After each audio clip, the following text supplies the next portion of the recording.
On this episode of Delivering Marketing Joy, we talk with Brian Young about the power of podcasting and content.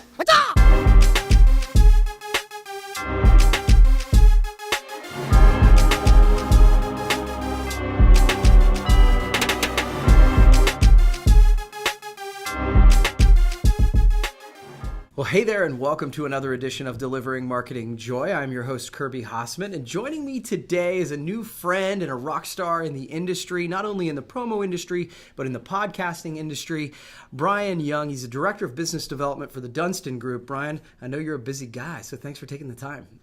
Never busy enough to meet with you, Kirby. I appreciate it. Yeah, absolutely. So I want to jump in on that. So you're an award-winning podcaster now, so that's awesome. Congrats. When I first listened to you and Bill's podcast, and you guys got to say we're the award-winning podcast, I was like, you know what? I'm going to do that at some point whenever I win an award. But the cool thing is we never started a podcast because we wanted to get an award. Totally. It's a really, really neat thing to get to have people in your industry acknowledge that, to go across the country and get an award is really awesome. It's even more awesome to say we're the award-winning Brand Builders podcast. But all of that is just an additive and just a bonus to why we started our podcast in the first place. And it's such a unique platform. You had talked to me a little bit back in 2017. I was in one of your classes, and I was fresh into the industry. I probably had been there, I say fresh, probably a year in. Yeah. But I had this big sale. I'm going to come in here and dominate, right? Like, I understand sales.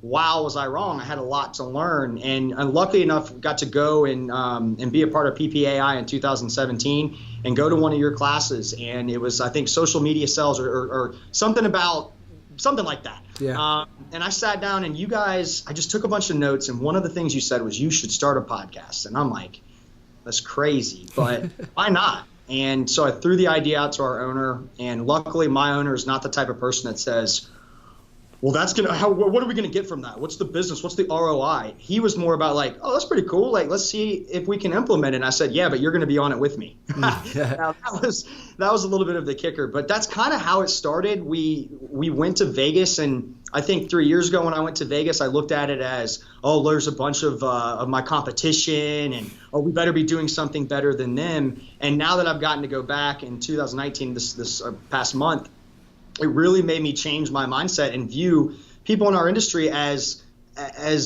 mentors, as people that can support you, as if you're doing the right thing, we can all come together and share ideas from multiple different cities. Because as an industry, if we're as strong as our best leaders, then our industry is strong. Yeah. And so it was such a different experience to go back this year and see you and see everyone really and have those success stories and throw some of those challenges out there and just make that real apparent. So it was neat, man. But we, I have this little thing that popped up here, but we started the podcast in August of 2017. So even when you told me in January, it took us that long to come up with the idea and really go from there, man. But it's been a ride, and I look forward to telling you about it. Yeah, that's so cool, buddy. And it's so interesting.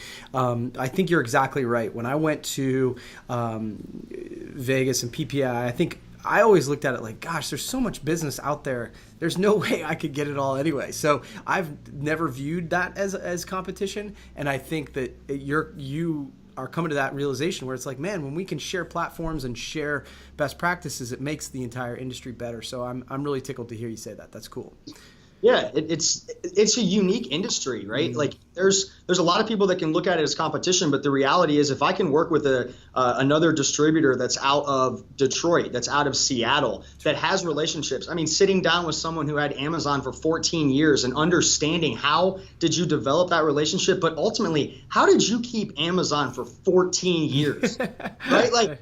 Like you don't have it anymore, but the reality is that's impressive, and you don't just do that by just being nice and providing good products. You do that by being a true friend, being a true resource that does the right thing each and every time. So I want to dig into it because you mentioned to it earlier, people are always talking about ROI when it comes to social and content. And I'll be honest with you, it's something I've struggled to answer. I've gotten better at it in the last year probably. But can you tell me how this podcast has changed your business, either with clients or just with perception? Definitely. So to tell you a little bit about our podcast, I don't know if you'll be able to see this, but this is our podcast logo right here. So we started the Brand Builders podcast, and really we found out in 11 years of business that we do really cool projects, but the reality is we work with really cool people who have really, really cool brands. And most of the successful people that we do business with weren't all the way up here all the time, right? They've had struggles. And I think it just took our approach to being a friend before a client to sit down in our showroom, have these conversations and go, wow, man, I wish we would have recorded that, right? Like this should be a message that our community gets to listen to. This is something that we need to provide, because if it helps one person, then that's a great thing. So that was really the initial step of what we were going to do. We never looked at it as, oh, what's our ROI going to be, right? It was, we're going to bring on cool people that we work with that have awesome stories. And then it turned into maybe not awesome stories, right? Maybe stories of struggle, stories of addiction, people that have battled cancer, people that have died of cancer. We had a man, God bless him, Dale Beatty, who was a double amputee and started Purple Heart Homes. He came on our podcast, and 2 weeks later he passed away, right? Mm-hmm. It was horrible. Early 30s, my age, young kids. I'm a dad, I have a young kid. It was terrible.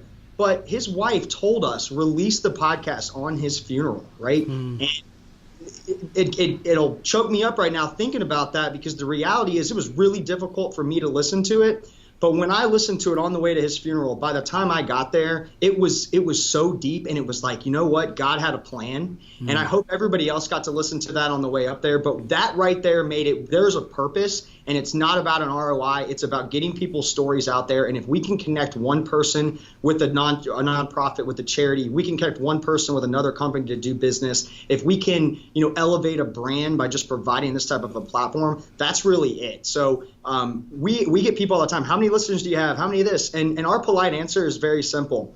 We don't care. No, I mean, sometimes people are so tight into like how many likes I get and how many followers I have, and they're forgetting that the reality is producing solid content, but creating relationships. So what we realize, if you take someone that's a CEO, if you take someone that's an industry leader, if you take it, prime example, the voice of the Panthers, really cool story, right? But if you sit them down for 30 minutes and you put a headset on them like this and you talk to them, you're going to get 30 minutes of attention that they never get anymore. It's almost like a counseling session.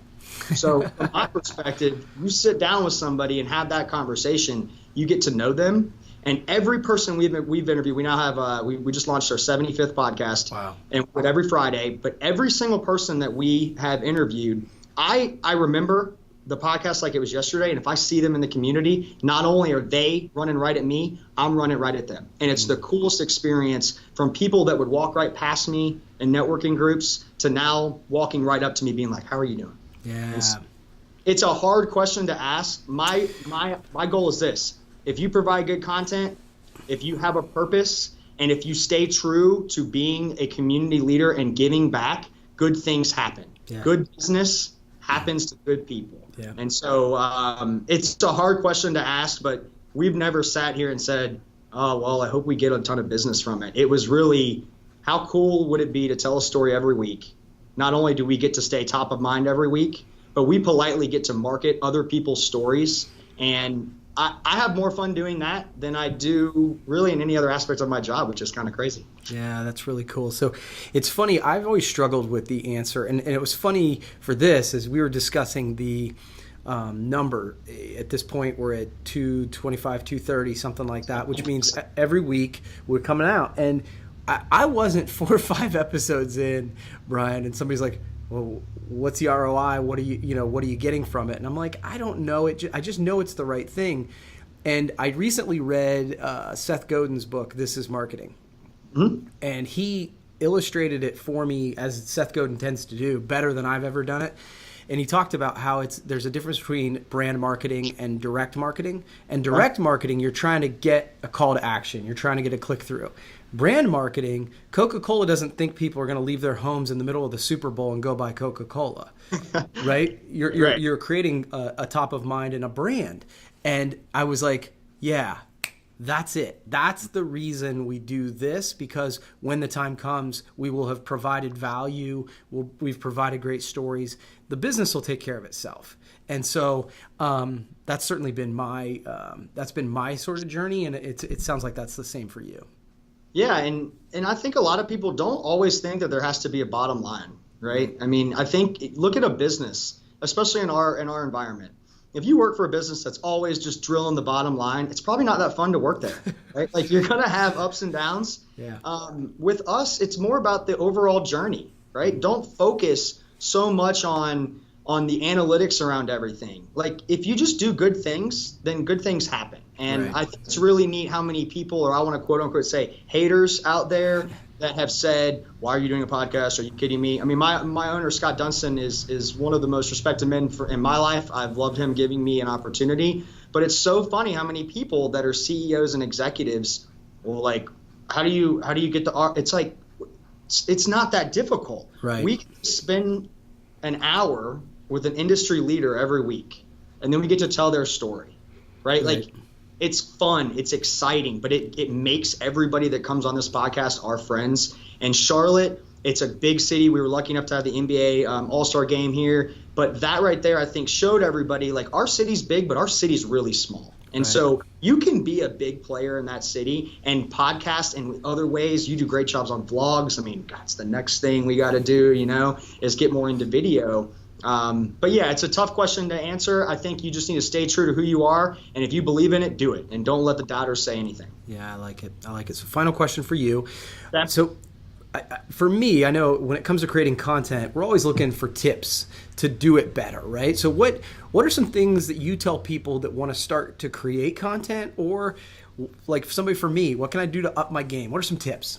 So one of the things, I've been big on LinkedIn for a while. And I think LinkedIn's a great platform to be able to write your own articles, provide content. But I think a lot of people get too worried about what the analytics behind the content are instead of continuing to pump out good content, right? Yeah. It doesn't, something's going to go viral. I promise you. Yeah. Right now on my LinkedIn, I have a post that I created, and let's just check it out right now. We'll see. So it's about Sonia Curry hitting an underhand half-court shot. Right now I have 26,000 views, 231 likes, and that was posted 4 days ago, right? Wow. So you see that. I don't know if you can see it, but that right there, do you know how long it took me to get a post that had 26,000?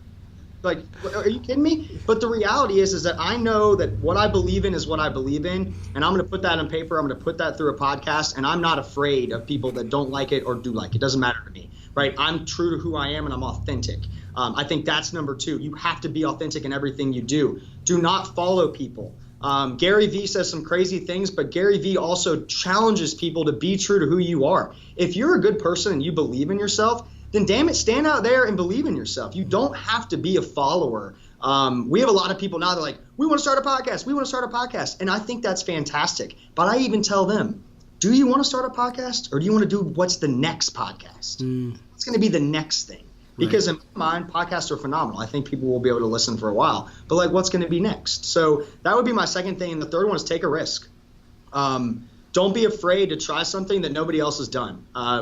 One of the coolest stories that I found out is a story about Apple. And you hear this crazy story and how they came up with the concept, be different and all these things. It doesn't have to be crazy, but you do have to be different on a consistent basis. And so I think there's a lot of people out there that wait until something becomes a trend, wait until something's cool, and they're like, ooh, I'm going to do that. Don't be that guy, right? Go out, create something different. Our podcast, it creates its own content. Like I'm not every week like, oh man, I got to do all this to figure this out. We come here, we sit down, we have a conversation, we record it, and we send it, right? And then it's put out there. So those would be my biggest things. There's always going to be haters, but I think that if you are a believer in what you do and you truly care about your community, just do that. And good things will happen to you. Don't always think that you got to have somebody pat you on the back. The more people you pat on your back, I promise you're going to have a backpack full of people that will be on your team. So I don't know. I guess my bottom line of it is just come up with something different, take a risk, be unique, and be authentic. And people will gravitate towards that in a way that you have never seen. I love it. I love it. It's funny. Seth Godin, one time I was lucky enough to talk to him, and he said, I asked him about haters, and he said, if the haters aren't showing up, you're not trying hard enough. Great. That's great. Yeah, that's great. Yeah. Okay. So you've answered my 3 questions. I give everybody a chance to ask me one. Do you have one for me? I do. So I am an avid follower of yours on LinkedIn. I think you provide phenomenal content. A lot of it is very, very, very unique, and it's just something that's just cool to come in and say, oh, I'm gonna see what Kirby's up to, and it's neat. Like, you do really cool stuff. So Thanks. One thing I have to challenge myself is, like, you started this business in 2004, right? But you still, to this day, in my mind, are an innovator for our industry in coming up with creative ideas. But I don't want to talk about your success, right? Okay. I want to talk about, what is your biggest mistake that you've made, and how did that turn you in to the success story that obviously you're still creating. But what was something that maybe you failed at, and it challenged you to turn your life into what it is? I'm just kind of curious, because everybody could look at this and go, damn, Kirby's life's awesome now. But the reality is from 2004, you're the one challenging kids my age to do things different, and that's so cool, man. Well, thank you. I appreciate it. So, very kind. I appreciate it. We don't have time for all the failures, but a couple things come to mind. And one of the things I love about this, in the interest of transparency, Brian didn't give me this in advance, so this is my off-the-cuff answer. So, a couple things. Number one, I was super early to content. But what I know now that I made mistakes about is I would try things for a couple weeks, and if they didn't work, I'd quit doing them. And what I know now is you got to be committed to a long-term play on something like this. I remember when I started this show, Delivering Marketing Joy, I'd heard that the average web show only went 5 episodes. So I didn't release one until I already had 5, because I'm like, I'm going to break that right away.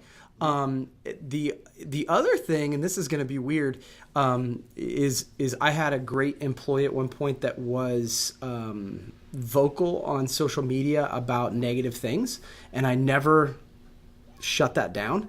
And then one day it became super bad, and I had to cut the relationship on a very good employee.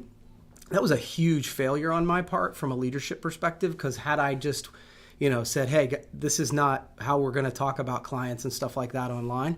Had I done that earlier, I probably, I wouldn't have had to make a drastic thing down the road. That's one of those things, I think, from a leadership perspective, from a social media perspective, like, it was evolving so fast that I'm like, well, gosh, I don't want to be a jerk about it.